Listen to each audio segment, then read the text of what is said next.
कितना भी करीबी हो, इन 3 इंसानों पर कभी भी भरोसा मत करना।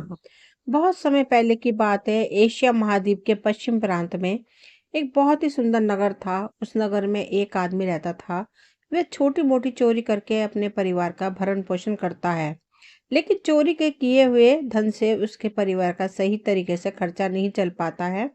एक दिन वह चोर सोचता है कि पाप तो पाप होता है, चाहे छोटा हो या बड़ा। इसी तरह मैं चाहे छोटी चोरी करूं या बड़ी चोरी, पकड़े जाने पर तो दंड मुझे उतना ही मिलना है, तो क्यों ना मैं बड़ी चोरी करूं। ऐसा सोचकर चोर ने उस नगर के राजा के खजाने को लूटने की योजना बनाई। रात होने पर वह महल में घुस गया और किसी तरह जहां पर राजा का खजाना रहता है, वह चोर वहां पर पहुंच गया। और वहां पहुंचकर चोर ने देखा कि खजाने का बहुत सारे सैनिक पहरा दे रहे हैं। सख्त पहरा देखकर चोर को लगता है कि सैनिकों की आंखों में धूल झोंकना बहुत कठिन काम है, और सोचने लगा, यहाँ तो साक्षात काल पहरा दे रहा है। अगर मैं चोरी करने की कोशिश करता हूँ तो मैं जीवित नहीं बचूंगा। यह सोचकर चोर उल्टे पांव लौट आता है, और लौटते समय वह सोचता है कि खाली हाथ लौटने से तो अच्छा है कि कुछ ना कुछ यहाँ से ले ही चलूं। मेरा यहाँ आना व्यर्थ नहीं होगा। चोर के दिमाग में विचार आता है कि राजा के शयन कक्ष में चलना चाहिए, जहाँ राजा सोता है, और इस समय राजा अपने वस्त्र उतार कर सो गया होगा।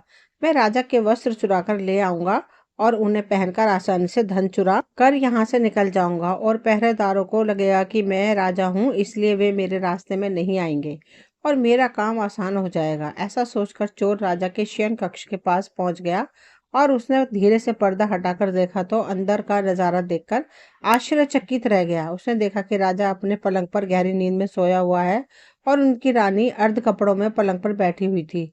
रानी को जागता हुआ देखकर चोर के हाथ पैर फूल गए, और वह एक तरफ दीवार से सटकर खड़ा हो गया और रानी के सोने का इंतजार करने लगा। थोड़ी देर बाद फिर उसने पर्दा हटाकर देखा कि रानी सोई या नहीं, क्योंकि रानी सोई तो राजा के वस्त्र को चुराने जाए। थोड़ी देर बाद फिर उसने पर्दा हटाकर देखा कि रानी सोई या नहीं, क्योंकि रानी सोई तो राजा के वस्त्र को चुराने जाए। चोर ने देखा रानी अभी भी उसी तरह ही बैठी हुई थी। यह देखकर चोर वहां रखी हुई टेबल पर बैठने लगा। जैसे ही वह टेबल पर बैठा तो उस पर रखा हुआ पानी का गिलास नीचे गिर गया। गिलास की आवाज को सुनकर राजा की नींद तो नहीं खुली, परंतु रानी तलवार लेकर बाहर आ गई और तलवार चोर की गर्दन पर रख दी। और रानी बोली, कौन है तू और यहाँ किस लिए आया है? सच सच बता, नहीं तो तेरा सिर धड़ से अलग कर दूंगी।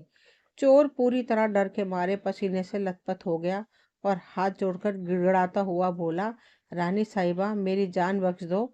मैं एक गरीब हूँ और चोरी करने के उद्देश्य से ही मैं यहाँ पर आया हूँ। मैं छोटी मोटी चोरी करके अपने परिवार का भरण पोषण करता हूँ। आप मुझे मार दोगी तो मेरे बच्चे अनाथ हो जाएंगे, और मैं वचन देता हूँ कि इस बार मुझे छोड़ दो। मैं कभी दोबारा इस महल की तरफ मुड़कर नहीं देखूंगा। मेरे छोटे छोटे बच्चे हैं, रहम करो। रानी को उस पर दया आई और कहा, सुनो, मैं तुम्हें एक ही शर्त पर छोड़ सकती हूँ। मैं इस समय काम से पीड़ित हूँ। यदि तुम मेरे साथ समागम करो तो मैं तुम्हें यहाँ से जाने दूंगी, वरना एक ही झटके में तुम्हारा सिर काट दूंगी। रानी की यह अनोखी शर्त सुनकर चोर और भी ज्यादा घबरा गया और कहने लगा, रानी साहिबा, ये आप क्या कह रही हैं? मैं तो एक चोर हूँ और आप इतने बड़े राज्य की महारानी। मेरी क्या औकात है जो मैं तुम्हारे साथ ऐसा करूं? मेरे लिए तो यह सोचना भी बहुत बड़ा पाप है। रानी ने कहा, मैं कुछ भी नहीं सुनना चाहती। अगर तुम्हें अपनी जान प्यारी है तो मैं जैसा कहती हूँ तुम वैसे ही करो, वरना तुम मरने के लिए तैयार हो जाओ। रानी की ये बात सुनकर चोर की जान गले में अटक गई और सोचने लगा, आज तो मैं बहुत बड़ी मुसीबत में फंस गया हूँ। यदि मैंने रानी की बात नहीं मानी तो मैं अभी मारा जाऊंगा, और बात नहीं मानी तो भी मारा जाऊंगा। चोर बहुत बड़ी दुविधा में पड़ गया कि क्या करूं। आखिरकार उसने रानी के साथ समागम करने की बात को स्वीकार कर ली और बोला, रानी साहिबा, मुझे 5 मिनट का समय दे दो। मुझे बहुत जोर से लघु शंका लगी है। पहले मुझे लघु शंका से निर्वित होने दो, उसके बाद आप जैसा कहोगी मैं वैसे ही करने के लिए तैयार हूँ। रानी ने तुरंत तलवार के इशारे से शौचालय का पता बता दिया और चोर उसी तरफ चला गया, और रानी वहीं पर खड़ी होकर चोर के लौटने की प्रतीक्षा करने लगी। लेकिन चोर रानी की नजर से बचकर भाग निकला। भागते भागते जब वह महल के द्वार पर पहुंचा तो द्वार पर जो सैनिक था उसने उस चोर को पकड़ लिया और उससे पूछताछ की। चोर डरा हुआ था। उसने सैनिक को सच सच बता दिया कि वह एक चोर है और राजमहल में चोरी करने आया था, लेकिन रानी ने उसे पकड़ लिया और उसे छोड़ने के बदले एक शर्त रखी थी कि वह उसके साथ समागम करे। इसलिए मैं लघु शंका का बहाना बनाकर वहां से भाग आया और इस तरह से वह चोर गिड़गिड़ाकर सैनिक से उसे छोड़ने की विनती करने लगा।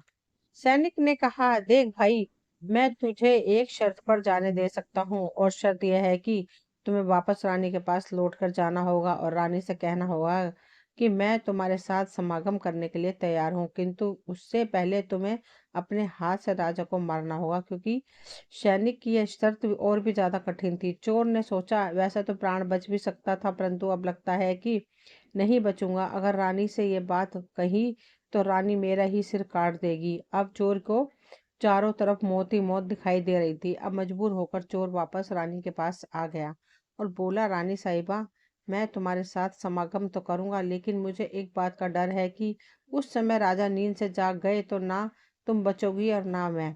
राजा साहब हम दोनों को मार डालेंगे, इसलिए तुम्हें एक काम करना होगा। तुम अपने हाथ से राजा का सिर काट दो तो फिर हम निर्भय हो जाएंगे। अगर तुम इतना काम कर सको तब तो मुझे तुम्हारी शर्त मंजूर है, वरना मैं तुम्हारे हाथों से मरना ही उचित समझूंगा। आप मुझे मार दीजिए। काम के वशीभूत में रानी चोर से कहने लगी, ठहरो, यह कौन सी बड़ी बात है। मैं अभी राजा साहब को मौत के घाट उतार देती हूँ। इतना कहकर रानी ने दोनों हाथों से तलवार पकड़ी और सोए हुए अपने पति का सिर काट देती है। जब रानी ने राजा का सिर काट दिया तो शयन कक्ष खून से लथपथ हो गया और राजा के खून से रानी भी भीग गई। वे इस भयानक मंजर को देखकर रानी बेहोश होकर गिर पड़ी और उसी समय चोर वहां से भाग गया। इधर सुबह राजमहल में शोर मच गया कि किसी ने राजा साहब को मार दिया, मगर राजा को मारने वाले का कोई पता नहीं चल पा रहा था। सब लोग बड़े आश्चर्य में थे कि राजा को सोते हुए कौन मार सकता है। इधर रानी भी दहाड़ मार मार कर रो रही थी। इस रहस्य को पूरे राजमहल में केवल वह एक ही सैनिक जानता था कि रानी और उस चोर दोनों में से किसी एक ने ही राजा को मारा है, लेकिन उसने इस बात की चर्चा किसी से नहीं की। इधर राजा की अंत्येष्टि की पूरी तैयारी हो चुकी थी। उधर रानी ने घोषणा कर दी थी कि वह अपने राजा के साथ सती हो रही है। यह जानकर रानी पर किसी ने संदेह नहीं किया, क्योंकि रानी अगर ऐसा करती तो वह राजा के साथ सती नहीं होती। इधर रानी सब साजो श्रृंगार करके राजा के साथ चिता पर जाकर बैठ गई।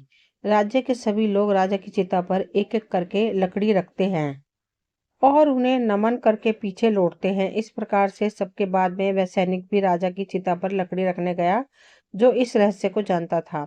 उसने रानी के कान में कहा, महारानी, आप तो सती हो जाओगी, मुझे इतना तो बता दो कि राजा को आपने मारा था या उस चोर ने। यह सुनकर रानी चौंक पड़ती है और वह समझ जाती है कि इसका मतलब इस भेद को यह सैनिक भी जानता है। रानी ने कहा, सुनो, राजा को ना तो मैंने मारा है ना उस चोर ने। अगर तुम्हें यह जानना है कि राजा को किसने मारा है तो तुम इस नगर से बाहर उत्तर दिशा में जो जंगल पड़ा है उसमें चले जाओ। वही झोपड़ी में एक बुढ़िया रहती है, वो तुझे इस रहस्य को जरूर बता देगी। सैनिक को यह रहस्य जानना था, इसलिए वह अगले ही दिन रानी के बताए अनुसार जंगल में चला जाता है।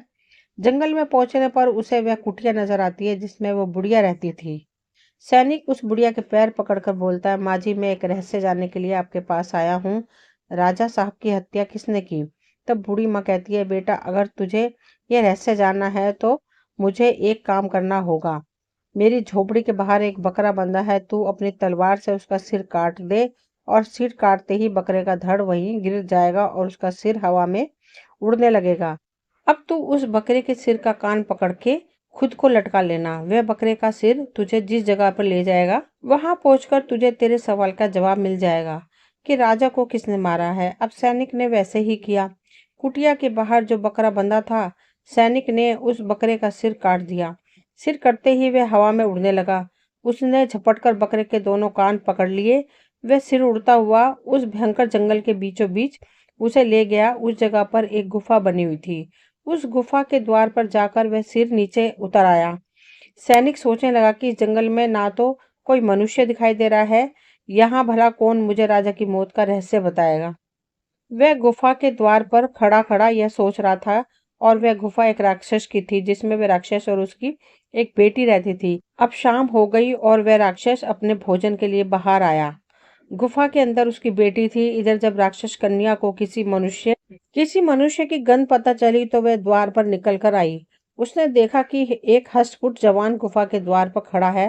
राक्षस कन्या ने सोचा कि अगर मैंने इसे आज खा लिया तो मेरे एक समय की भूख मिट जाएगी, और अगर मैंने इसे जिंदा रखा तो यह नौजवान मेरे बहुत काम आएगा। राक्षस कन्या ने तुरंत एक सुंदर लड़की का रूप बनाया और उसके किनारे पहुंच गई। इतनी सुंदर लड़की आज तक उसने पहले कभी नहीं देखी थी। वह सैनिक उसे देखते ही उस पर सम्मोहित हो गया। लड़की भी उसे अपनाने के लिए आई थी, इसलिए उसे अपनी गुफा में बुलाकर ले गई और उसके साथ खूब मस्ती की। इधर जब राक्षस के आने का समय हुआ तो लड़की ने उसे मच्छर बना दिया। मच्छर बनाकर दीवार पर चिपका दिया। राक्षस आया और उसने लड़की से पूछा कि बेटी, मुझे किसी मनुष्य की गंध मालूम पड़ रही है। मुझे लगता है कि कोई आदमी हमारी गुफा में घुस आया है। तब बेटी बहाना बनाती हुई बोली, पिताजी कैसी बात कर रहे हो? मेरे होते हुए कौन मनुष्य यहाँ आने की हिम्मत करेगा? मैं तो उसे कच्चा चबा जाऊंगी। इस तरह उसने राक्षस को गुमराह कर दिया। अब वह राक्षस कन्या रोज उसे रात होने पर मनुष्य बना देती और दिन में उसे मच्छर बनाकर दीवार पर चिपका देती थी। इस प्रकार सैनिक और राक्षस की गुफा में रहते हुए काफी दिन बीत चुके थे। अब उसे अपनी पत्नी और बच्चों की याद आने लगी, परंतु वह राक्षस कन्या के चुंगल से नहीं निकल पा रहा था। एक दिन उसे मौका मिल गया और वह किसी तरह रात में वहां से भाग निकलता है और भागते भागते कई दिनों के बाद वह अपने नगर पहुंचता है। अपने घर पहुंचने पर उसे बहुत खुशी हुई और अपने बच्चों से मिलकर वह बहुत प्रसन्न होता है और सोचने लगा, अच्छा हुआ जो मैं वहां से चला आया, ना जाने कब तक वो मुझे मच्छर बनाकर वहां रखती। अब इस तरह उस सैनिक को अपने घर पर रहते हुए काफी दिन बीत गए। एक दिन उसे फिर उस लड़की की याद आई। अब तो उसके यादों में खोया दिन रात वह उसकी सुंदरता को याद करके उससे मिलने की इच्छा जाहिर करता। इसके बिना ना खाना अच्छा लगता ना पीना, हर समय यही सोचता कि उससे किस तरह से मिलन करूं। सैनिक उस राक्षस कन्या से मिलने के लिए तड़पने लगता है और उसने फिर से उसके पास जाने का निश्चय किया। उसने सोचा कि पिछली बार तो मुझे उस बुढ़िया ने पहुंचा दिया था, लेकिन अब मैं वहां भागकर आया हूँ, इसलिए मुझे रास्ते का भी पता नहीं है। क्योंकि मैं वहां से भागकर आया हूँ, क्यों ना मैं एक बार फिर उस बुढ़िया की सहायता ले लूं। ऐसा सोचकर वह उस बुढ़िया की झोपड़ी पर पहुंच गया और हाथ जोड़कर बोला, हे माता, एक बार मुझे फिर से उसी स्थान पर भेज दो जहां पर मुझे पहले भेजा था। अब वह सैनिक राजा की हत्या का भेद जाना तो भूल चुका था और राक्षस कन्या से मिलने की बेचैनी उसके अंदर बढ़ती जा रही थी। वह बुढ़िया समझ चुकी थी कि यह काम के वशीभूत है।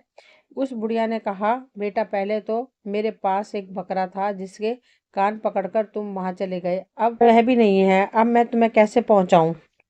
तब सैनिक ने कहा, हे माता, मैं तुम्हारा आजीवन ऋणी रहूंगा, एक बार उस लड़की से मुझे मिला दो। बुढ़िया ने कहा, बेटा, मैं तुझे मिला तो दूंगी, पर इसके लिए तुझे अपने बेटे को मेरे पास लाना होगा। सैनिक बोला, यह कौन सी बड़ी बात है? इतना कहकर सैनिक अपने बेटे को बुला ले आया। बुढ़िया ने कहा, बेटा, जिस तरह तुमने बकरे का सिर काट दिया था उसी तरह तुम अपने बेटे का सिर भी काट देना। फिर उसी तरह इसका सिर भी हवा में उड़ने लगेगा। तुम इसका सिर पकड़ लेना और यह तुम्हें उसी स्थान पर पहुंचा देगा। काम के वशीभूत वह सैनिक अपने बेटे का सिर काटने के लिए तैयार हो जाता है। उसने जैसे ही तलवार लेकर बेटे का सिर काटना चाहा, तब उस बुढ़िया ने उसका हाथ पकड़ लिया और कहने लगी, रुको, यही तुम्हारे प्रश्न का जवाब है। चाहे कितने ही करीबी हो, इन तीन इंसानों पर कभी भी विश्वास नहीं करना चाहिए। पहला राजा को न चोर ने मारा था और न रानी ने। राजा को रानी की हवस ने मारा था। जिस तरह काम वासना में अंधे होकर तुम अपने बेटे को मारने के लिए तैयार हो गए, इस हवस के वशीभूत होकर मनुष्य अंधा हो जाता है और इंसान निंदनीय काम कर डालता है।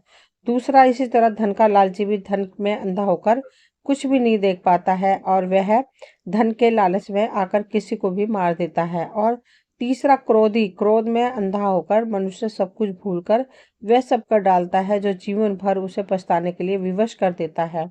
क्रोध में वह बुद्धि से शून्य हो जाता है और अपना पराया कुछ नहीं देख पाता।